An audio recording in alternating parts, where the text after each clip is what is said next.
I know there are other tax teams out there, including some that I call my friends, that have been a bit skeptical when it comes to the IRS online account. So if you're not aware, you can go online, you can go to IRS.gov and just look, and you can click on the correct menu item, or you're basically looking for an account.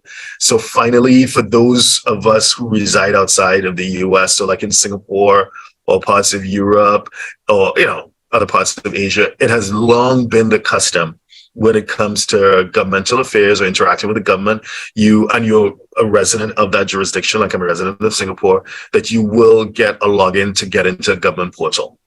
And you were able to, see correspondence. You don't need to wait for stuff to come in the mail. That's so, like old school.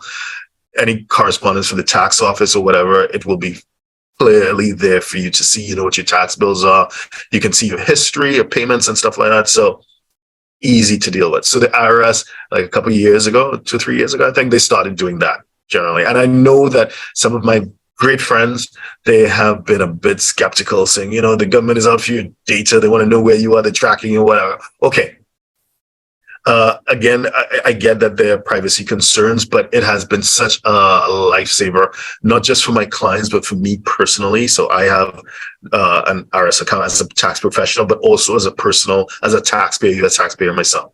So I've been using it myself. And I know that the privacy advocates have been pushing back. So as some sort of concession, I think it was last month, sometime in Feb, the IRS did agree to remove there was a facial recognition requirement, depending on whether you could have, you have to produce some sort of ID and stuff. A lot of people had to go through extra verification steps where they had to be visually identified as who they are. And there was a bit of pushback on that. But now, as a result of the hesitation, let's say, it's no longer a requirement. So my point is this: please go register, get yourself logged into the IRS account.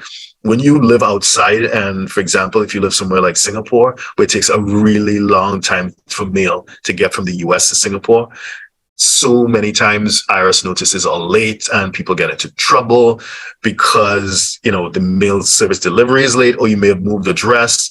And, the IRS doesn't have your last known address. If you live somewhere like the United Arab Emirates, if you live in Dubai, the address system is completely bizarre. I mean, the whole postal system takes some getting used to, but it's not always easy for mail to get to you.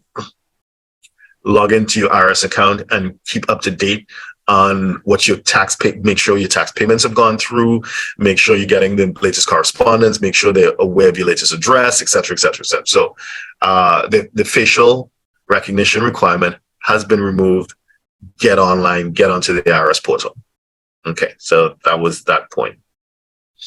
So if you're a 6, 7, or 8-figure investor, entrepreneur, or business owner who needs a tailor-made solution from a qualified team of professionals, we can help you achieve the international lifestyle, the freedom, and even the tax savings you're looking for. Visit us at htj.tax and live that international life.